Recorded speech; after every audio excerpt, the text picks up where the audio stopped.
so if there's lots of ums, then I apologise. I want to talk to you about how I cope and my eye condition really, and if I babble, please stop me.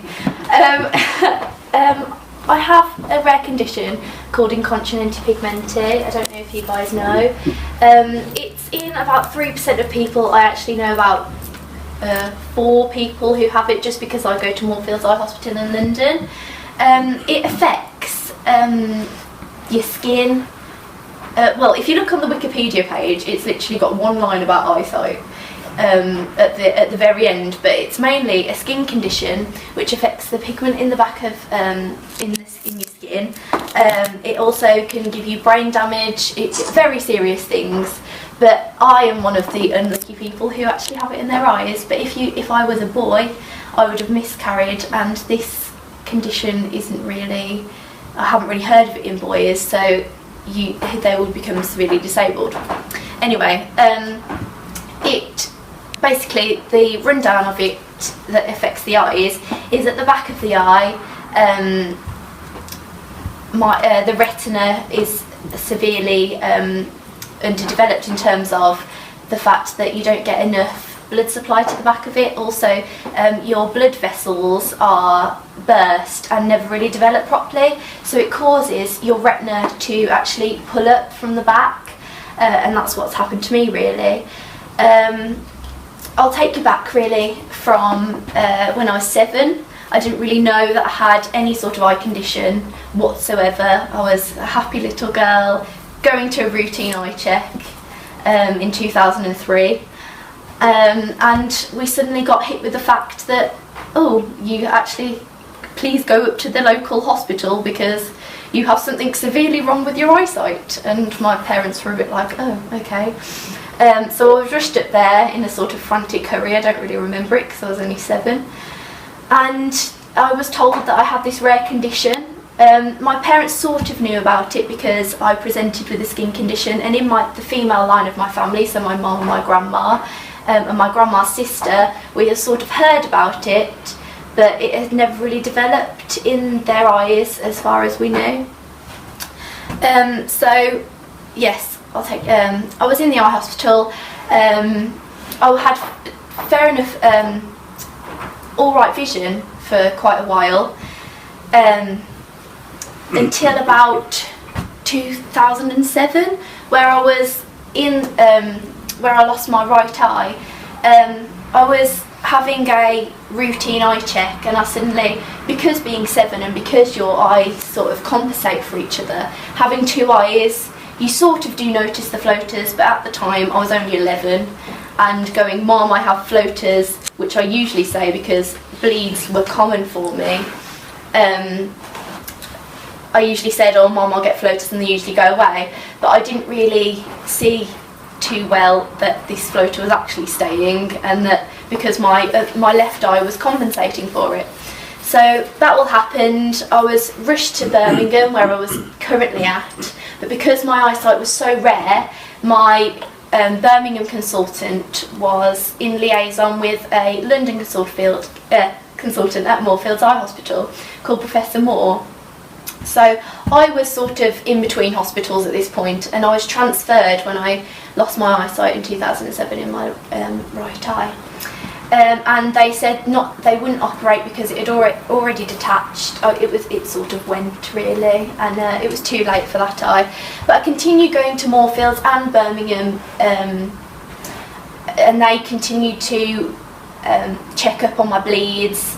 And it was sort of a regular thing that sort of every 2 to 3 months that I'd always have a bleed, but it'd always reabsorb into the jelly of my eye, and it was fine. I had just under adult vision. I was coping fine at school. It was all good. In terms of how I coped, I was like a normal person, whatever you call normal at the end of the day, but I was not really accepting that I had an eyesight problem, and I was in the sighted world, and I didn't really want to accept that I had anything wrong with my eyesight because I didn't have to. People were telling me to use a cane, but at the end of the day, if you're not ready to, I wasn't at that point. So I continued like this for 7 years, and they didn't do anything because they didn't really know what to do basically, because the condition is just so rare. There's no real evidence to do anything. You could laser, whatever. Even the best consultants in the world were telling me that they didn't really know what to do with my eyesight. So they just said, as long as you can see, Lucy, and as long as you're happy, then, you know, continue with the bleeds, you're seeing fine. But then I developed a cataract at the end of 2011 in my remaining left eye, and it all went downhill from there, really. I was waiting the longest that I possibly could for an operation, because people were telling me that cataract operations do lead to retinal detachment, and the consultants were pretty happy with doing it to the back of my, to the front of my eye, removing it, because they saw little risk. But obviously, there's no research base, as I've previously said. So we continued with that. I struggled through the summer, through my GCSEs, managed to get 13, coped pretty well with that sort of area of schooling, really. With fogginess, it kept getting worse and worse and worse, and I rearranged the operation about 2 times, but then I thought I'll put it to the back of my mind like I usually did, and said, oh okay, my operation's about 2 weeks time, might as well go for it, because I'm getting to the point where I can't really see. So I went into the operation. It was October 2012, and I had it done, all good. I was recovering, made good progress. The consultant said they whipped it out fine, but I never really recovered. I knew what my eyesight looked like before the cataract, but never really was satisfied that it got back to normal, and I couldn't read the eye charts as well as I used to. So they said that a couple of months would pass, and obviously healing process and things, but never really went back to normal. So I waited for a couple of months, but 5 months after that I was told that I had a retinal detachment in 2 types of ways to the back of my eye, and I was rushed into hospital, and on the 22nd of March, almost a year ago, I had retinal surgery, and haven't really been the same since, and I've been blind for a year. And I'm not saying that's a bad thing, because I've come through it, but at the time it was obviously very traumatising, whatever.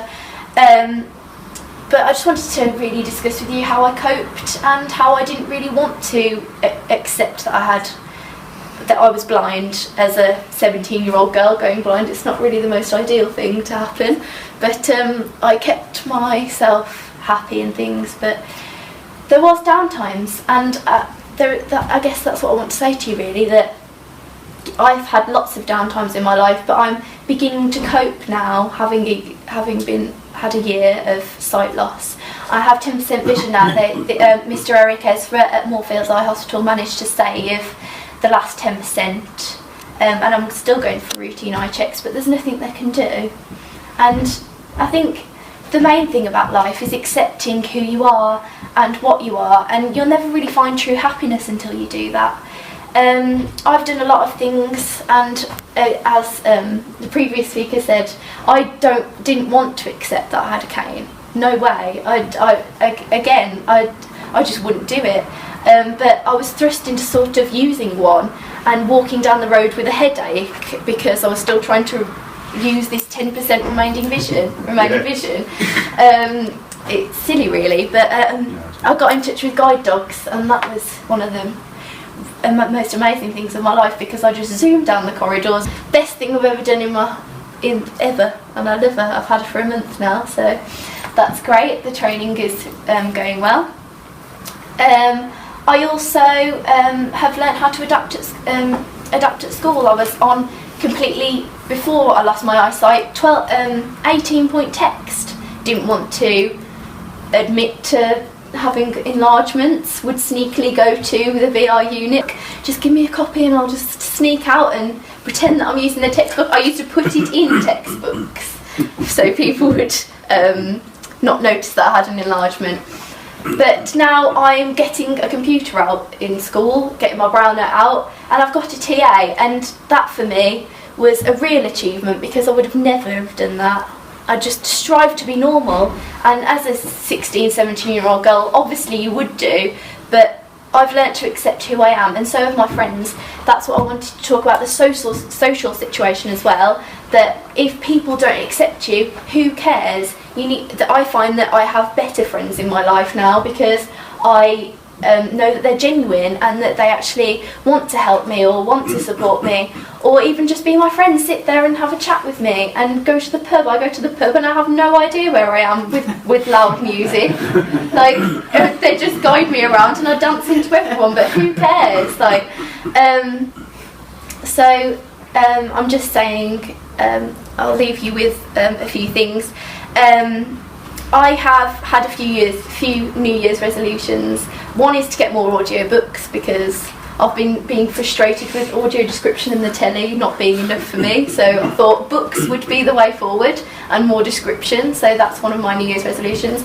Also, another one was to make a YouTube channel, to integrate, not just to have one sort of disability.